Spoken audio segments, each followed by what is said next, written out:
Thank you, President Strollo. This evening, we have the potential adoption of the 2017-2018 Horseheads Central School District budget.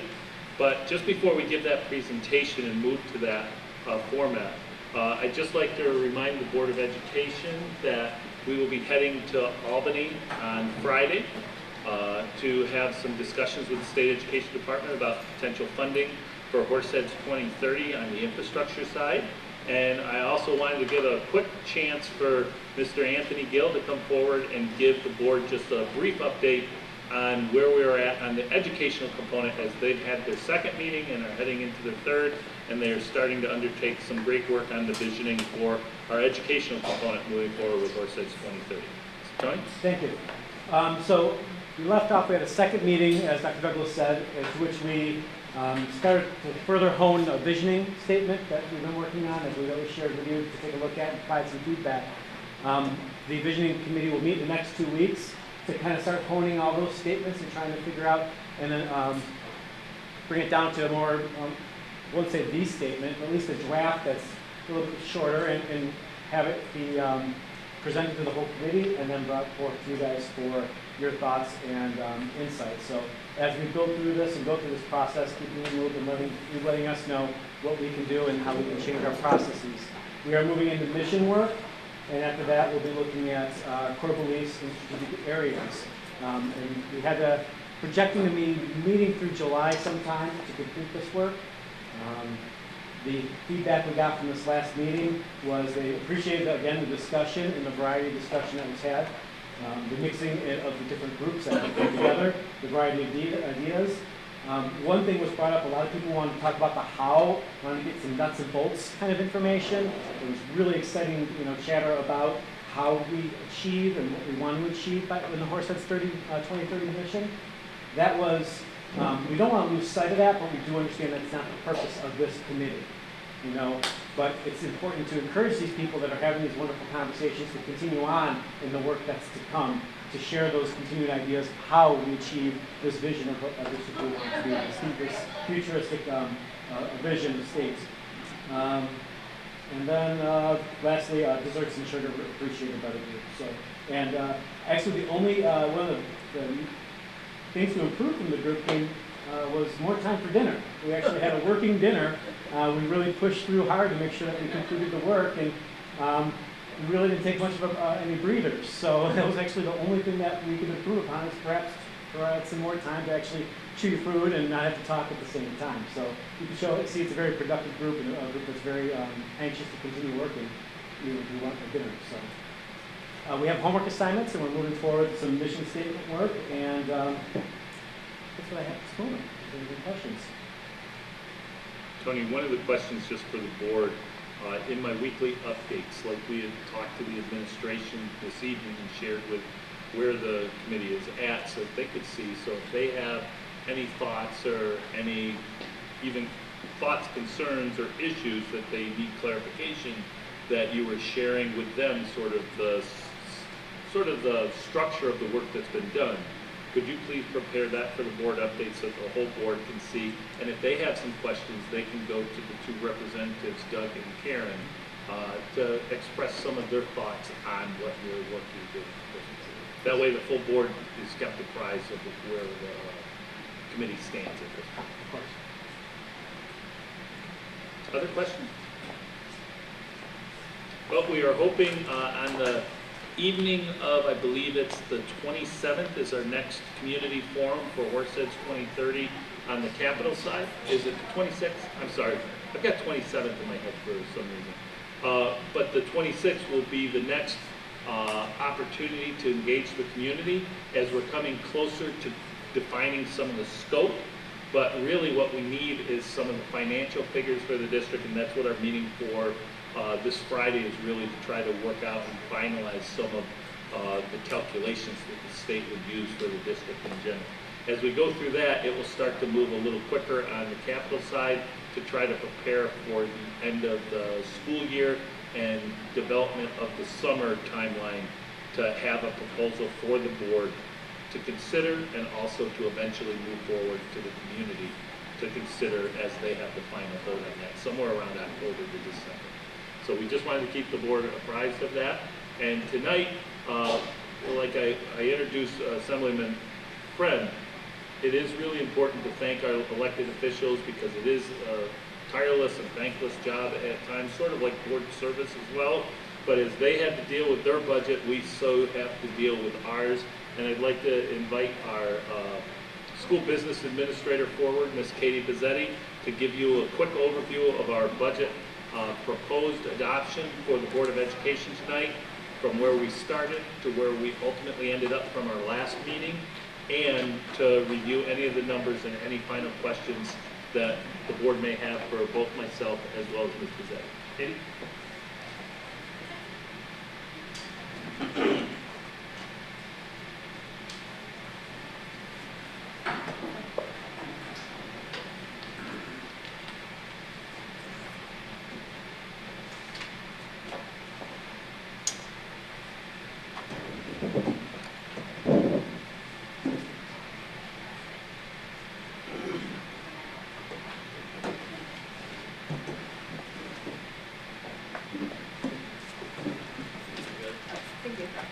Good evening, everyone. Board members, you're welcome to sit in your row if this isn't awkward setup right now. So tonight, I'm just going to take you through a listing of several agenda items. Primarily, we're going to talk about the state budget and how we fared once they settled their budget.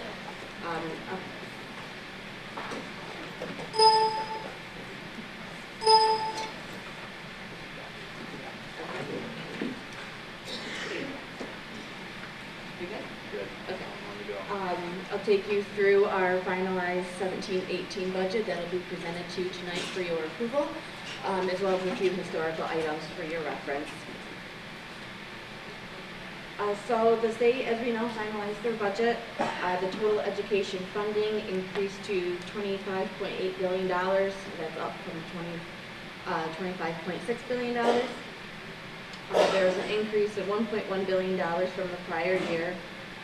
Of this amount, there was $700,000 for foundation aid. And remember, they included the community schools funding as a carve-out of that foundation aid this year. So as part of this funding, districts were given a minimum increase of 2.7%, which is exactly what the Horseheads district received, a 2.7% increase. The distribution factors that determined how they were going to distribute this foundation aid was based on student need, district wealth, enrollment, our English language learners, small city status if applicable, and sparsity. And at this time, they didn't issue any changes to the tax cap calculation. So when comparing our 17-18 state aid to 16-17, excuse me, we did see an increase in foundation aid of $569,000. When last we met, or where we knew our foundation aid was, we got an additional $230,000. The transportation aid, as we discussed prior, is just the right sizing of our expenditures and aids. Building aid is down slightly just from the standpoint of we sold our Broad Street building, and we're going to see a decrease in the aid because of that. And the other items includes our BOCES aid and some other special needs aid.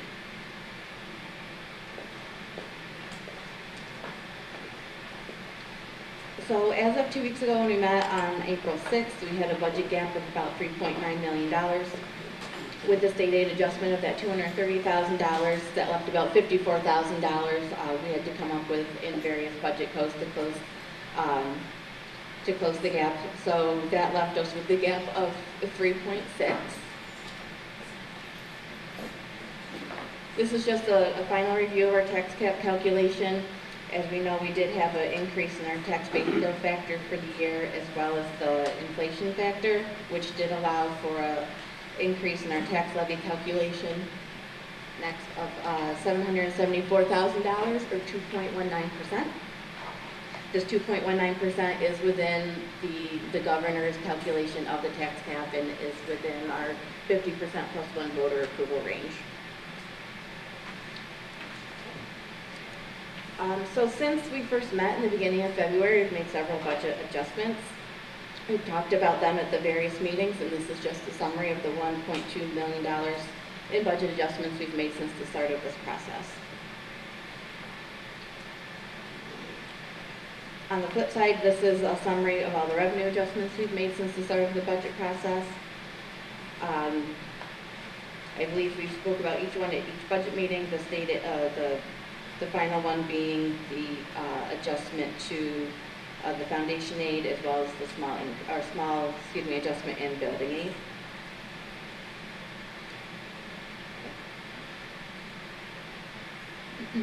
So based on the information we have now, using our tax cap calculation of the $774,000 in our budget and revenue adjustments, that left a total budget at this point of $74,993,599 against revenues of just over $72 million for a gap at this point of $2.8 million.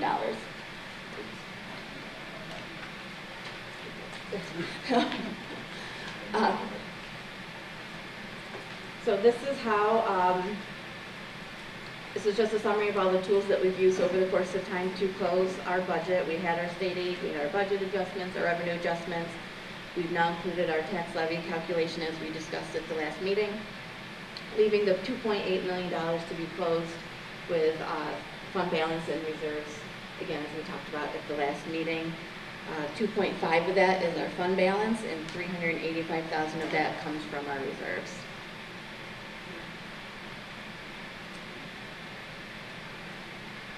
So this is a summary of where our budget is looking at for 17 to 18 through the various categories that make up our budget.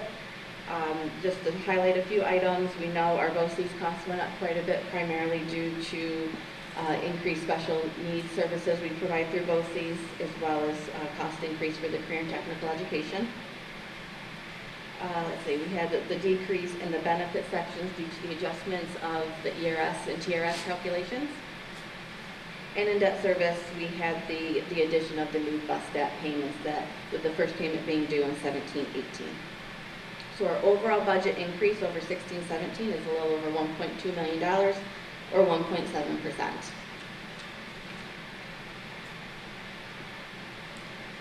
As a revenue comparison, our overall revenue sources, which includes all of our state aid, our taxes, any interest income, rental income, things like that. We had an increase in revenue of $1.2 million. We kept our fund balance and reserves at the same levels as we did in 16-17 at this time. So we have the same 1.7% increase on the revenue side.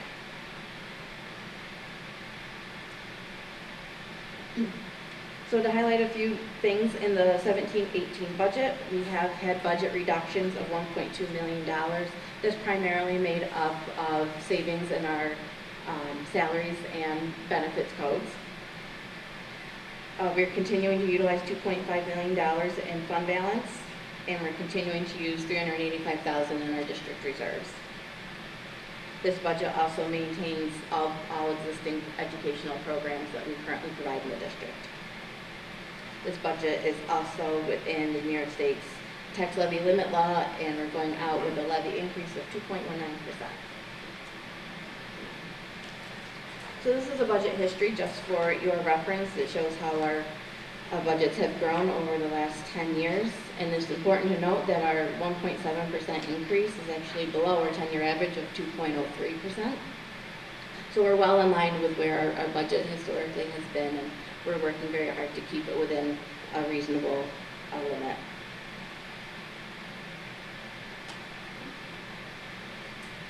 This is also a summary of our property tax history. The tax levy percent change column is our increase in our tax levy each year, while the following column is a history of how our tax rate has changed over the last 10 years. And you'll note that while we've continued to increase the actual amount of our tax levy, the tax rate within the district has continually gone down. There's one year in 15-16 where it actually went up, and that was due to, according to the county, there was a decline in some of the gas well production that drove our assessments down. As far as our tax rate for 17-18, we really don't know that until August, but based on the trends that this chart shows, we're expecting it to continue to decrease as our property values in the district continue to grow.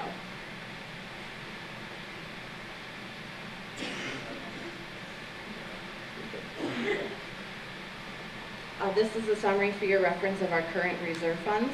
The first section is our restricted statutory reserves for unemployment, retirement, tax certs, capital, and things of that nature of $17.5 million. Our unassigned fund balance includes the 4% the state says we're allowed to hold in excess, which is at 2.9%. As of the close of last year at 6/30, we had $2 million in the transportation and technology committed fund balance and $683,000 in the retirement incentive. There will be a decrease this year in that retirement incentive as that's the source we're using to pay out the incentive offered this year. And the assigned appropriated fund balance is the amount of fund balance used to balance the budget, which is we're maintaining at 2.5%, or sorry, 2.5 million. So on the ballot for the 2017-18 budget vote and Board of Education election, we have the first proposition is our 17-18 budget. Our second proposition is the purchase of 7 65-passenger school buses and 2 four-wheel drive vehicles. And our third proposition is to increase our capital reserve fund limit from $10 million to $15 million. This will give the district the ability, if we have some surplus funds that we realize at the end of the year, it gives us an opportunity to put more funds toward future capital work. Which we have a lot, potentially. Capital work. Capital, yes. And then lastly, we do have 3 seats open on the Board of Education. These are the candidates listed in the order that they will appear on the ballot. Can we go back to that one slide real quick before we wrap up? Which one? The candidate slide? Yeah.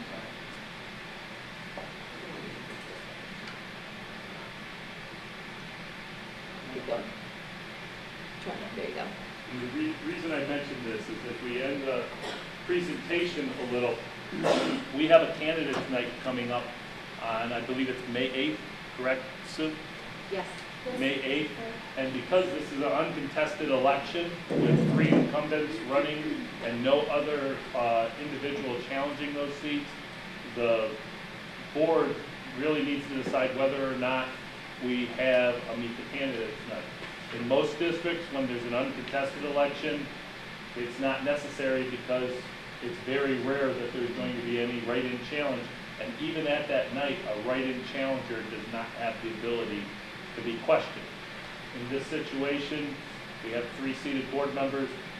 There's really no new information, and there are also 3 board members that have been up for election prior before, that I'm just asking, what would the board wish to do at this point? Do you wish to continue, or we would put out a notice saying that we are canceling that to free up resources to be used for other elections in the area of the legal import? So if you can consider that when we get to some discussion point, just think about it. Okay?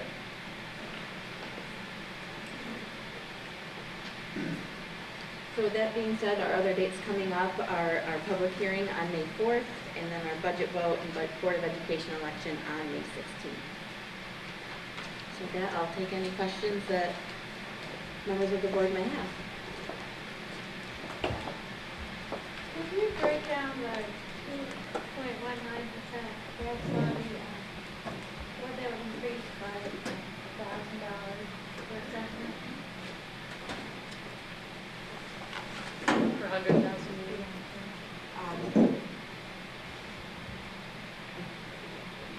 I actually this is what you're talking about, Ms. Lewis? Yeah. At 2.19. If we run from some of the numbers we were using, like with the Horseheads 2030, about a 2% levy in our current tax rate on true, which is about $17.70. 2%, 2.19 would be about 30, I think 36, $37 for a $100,000 home a year. Roughly, don't quote those numbers exactly, but that would be roughly where it is. And what I would let the board look at is this historical component. I don't know where it is, but let me just get that.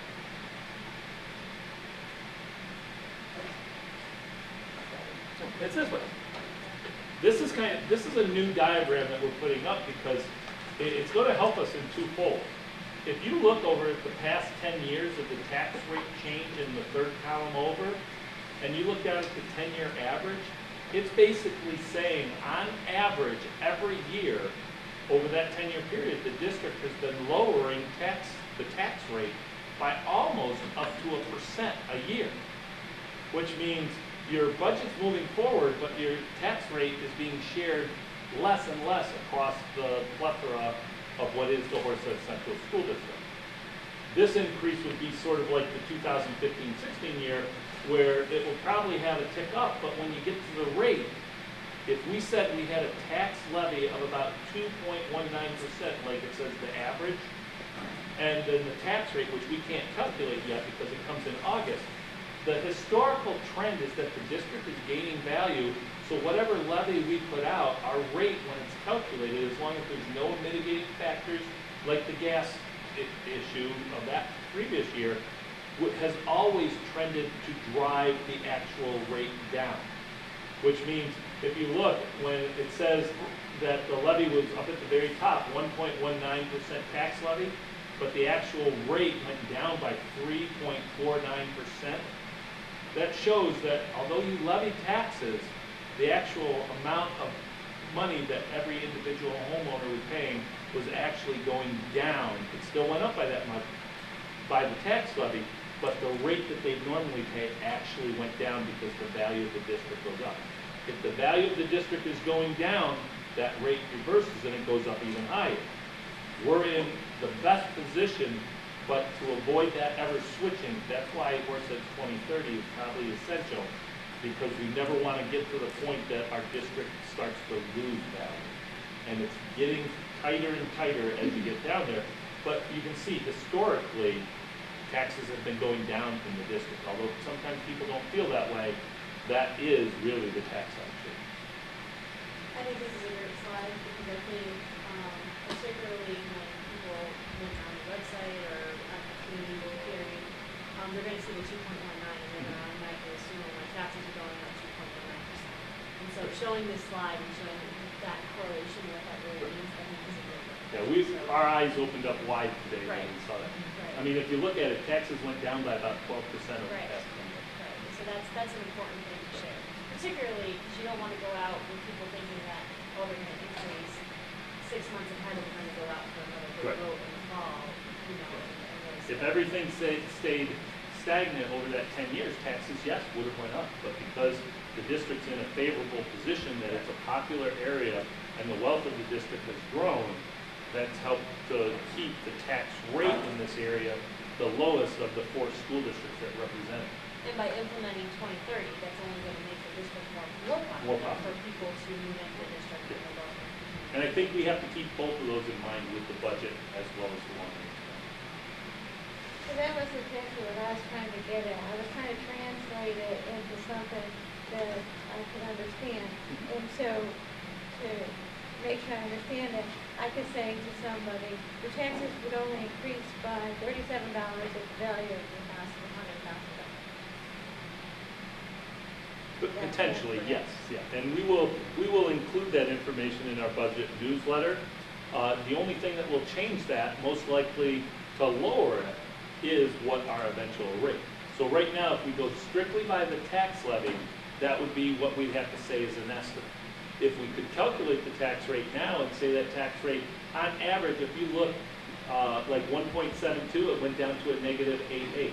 2.9, it went down to a negative 1.4. You had big growth indicators. We don't think you'll see that big of a swing. But even if it did just the typical trend of cutting something in half, this might end up being a 1.2% rate increase or even less. Do you see what I'm saying? So it might not be the 37, that rate might only be an $18 increase, but we can't lead anybody to assume that. We can just show you what it is. So on a percentage basis, the largest year-over-year decrease is in the technology line? Yes. So is that tied to the work that we're doing currently, which means we don't need to invest as much, or does that create a risk area for us? Can you comment on that? So that is made up primarily of We had budgeted in 16-17, $150,000 for the computer-based testing equipment. This year, because we're on a tighter budget, we still kept some money in there, but we actually cut that in half. So 75,000 of that decrease is cutting that CBT monies in half. And then there was some one-time technology needs for when we did expansion of pre-K and things like that, that those needs were met, so we were able to pull that money back out. We're still in a better position than we were. We've softened it a little, but we're still a little stronger than we were when we started.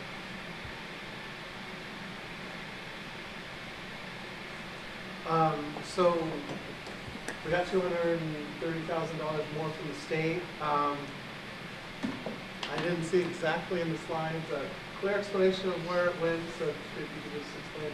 The $230,000, that just went to close the gap I presented last month of the $280,000. And then just through various other budget reductions, the remaining $50,000 would be just to close what the budget was as we knew it last time. And just because I want to follow up on some of the discussion we had from the last board meeting, here that was a discussion of whether or not we would support P-TECH as our traditional or alternative ed or adding anything else. We were hoping that, you know, we'd see miracle and get 500,000, which would have closed our gap and had given us a little room. We didn't see that, so our first obligation is to close the gap.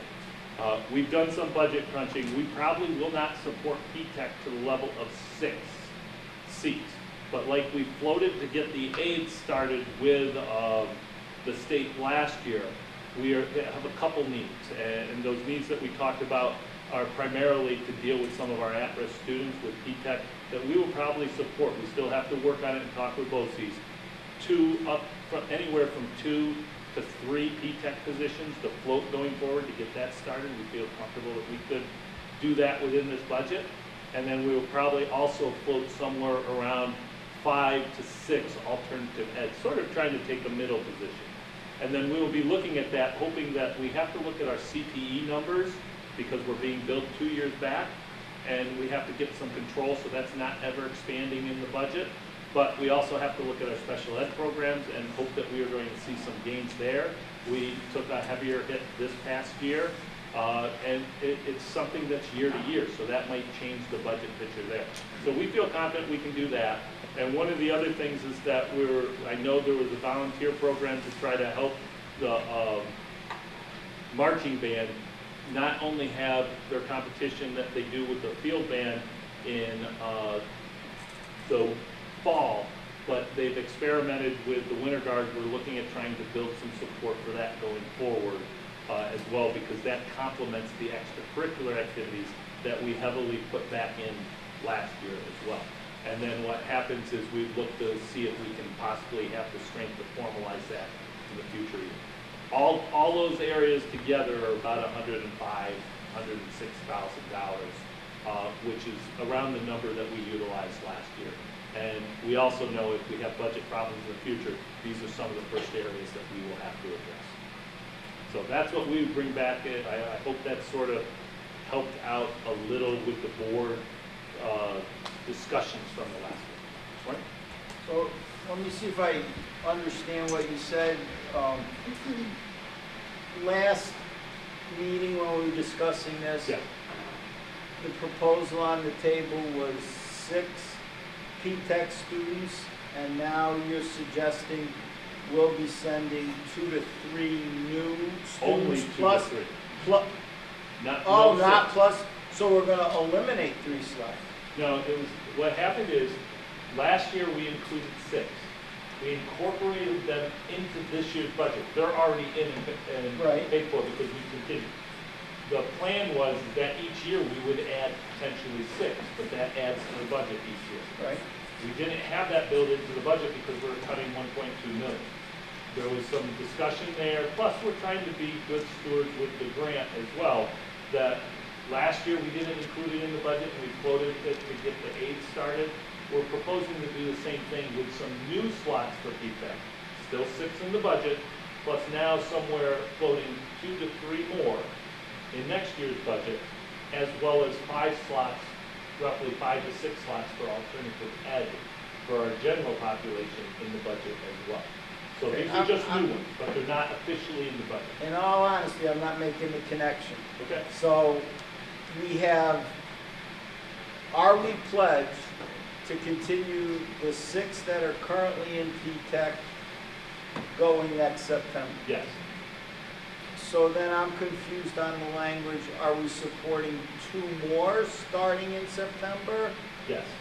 We would Okay. be floating 2 to 3 more for 1 year, additional to the 6 we currently. So the next Okay. cohort. Okay, so we'll do, so instead of 6, we're only gonna do 2 or 3.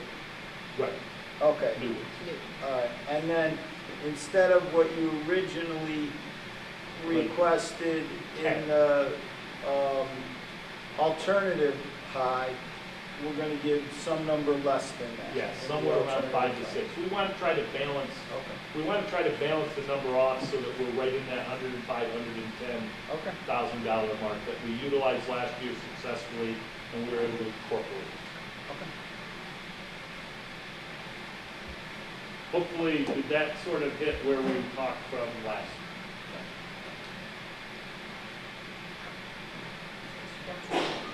I do. What was BOCES's response to us cutting the program on the P-TECH end? Did they have a comment? We had our superintendent's meeting, but one of the other things I did say to the board is I'd bring back, I did ask, most of the schools are building in the second year slots. Some are not, just a few.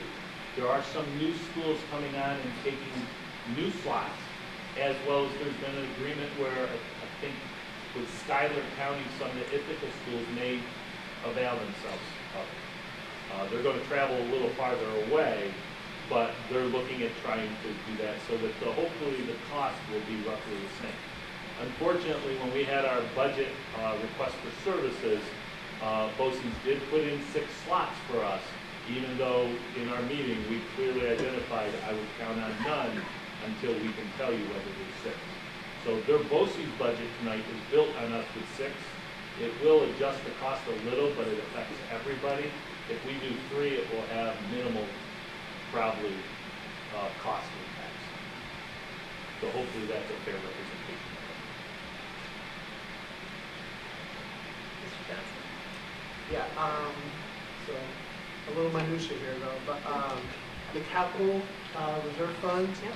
we set it a year or 2 ago at $10 million, and I noticed it was $532. Interest. That's the Interest, interest, yeah. and we're allowed to keep the interest in there. Okay. So I figured, but thanks. Yeah, and just so that there's clarity on that for the public as well, we are not looking for approval to put $15 million in there. We are just looking for the approval to have the ability, if we ever had savings, to enhance what we have in there, 10 million, up to no more than 15 million. And that's, again, for the purpose of offsetting local share for any capital construction costs that we may see in the future, which obviously the district is talking about that now.